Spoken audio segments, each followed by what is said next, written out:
আসসালামু আলাইকুম প্রিয় ভাইরা, বিএমইটি করার পরে আমাদের থেকে এরকম একটি কার্ড ডাউনলোড করতে হয়। এটি হচ্ছে প্রবাসী লাঞ্চ কার্ড। এই প্রবাসী লাঞ্চ কার্ডটির কাজ কি? এই যে এখানে দেখতে পাচ্ছেন লেখাই আছে, প্রবাসী লাঞ্চ কার্ড ব্যবহার করলে বিদেশগামী কর্মীগণ সব খাবারের সর্বোচ্চ 30% ডিসকাউন্ট পাবেন। কর্মীর নাম, পাসপোর্ট নম্বর, গন্তব্য দেশ। ঠিক আছে, তারপর নিচে দেখতে পাচ্ছেন খ খ গ গ, এটা হচ্ছে প্রবাসী কর্মীর জন্য। খ নম্বরে বিদেশ গমনকালীন ব্যবহারযোগ্য। গ নম্বরে রয়েছে ছুটিতে দেশে আসলে ব্যবহারযোগ্য। কার্ডটি হস্তান্তরযোগ্য নয়। তো আসলে এই কার্ডটি প্রবাস ভ্রমণকারীদের এবং প্রবাসী যারা যাত্রী রয়েছেন তাদের জন্য এটা অত্যন্ত সুবিধা হয়েছে, যে প্রবাসী লাউঞ্জ কার্ডটি। এটা আপনারা যে কোনো খাবার হোটেলে ঢুকলেই এটি দেখানোর সাথে সাথে 30% আপনার জন্য ডিসকাউন্ট থাকবে যাতায়াত পথে বা দেশে আসলেও। তো এখন আপনারা এটি কোথা থেকে ডাউনলোড করবেন? এটি ডাউনলোড করার সিস্টেমটা একটু আমি আপনাদেরকে বলি।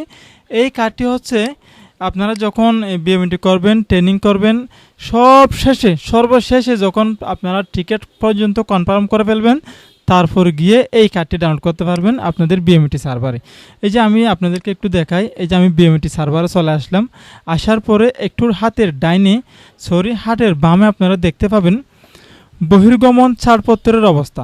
ঠিক আছে, এই জায়গাতে ক্লিক করবেন। এই জায়গাতে ক্লিক করার পর আমরা এখানে দেখতে পাচ্ছি হাতের ডাইনে দুটি অপশন, একটি হচ্ছে ডাউনলোড কার্ড, এটি হচ্ছে ইসি কার্ড। ইসি কার্ডের পরে লাঞ্চ কার্ডটি আসে।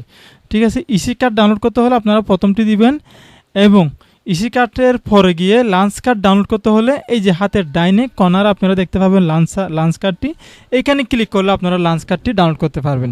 প্রিয় বন্ধুরা, আশা করি বুঝতে পারছেন। এটি কিন্তু আপনারা সর্বপ্রথম আবেদনের সাথে সাথে কিন্তু পাবেন না।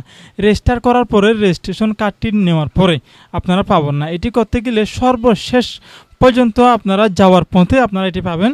যাওয়ার আগে, বিমানে ওঠার একদিন আগে বা দুদিন আগে আপনারা এই সার্ভারে ঢুকে আপনারা এই লাঞ্চ কার্ডটি ডাউনলোড করে নেবেন। বন্ধুরা, ভালো থাকবেন, সুস্থ থাকবেন। আসসালামু আলাইকুম।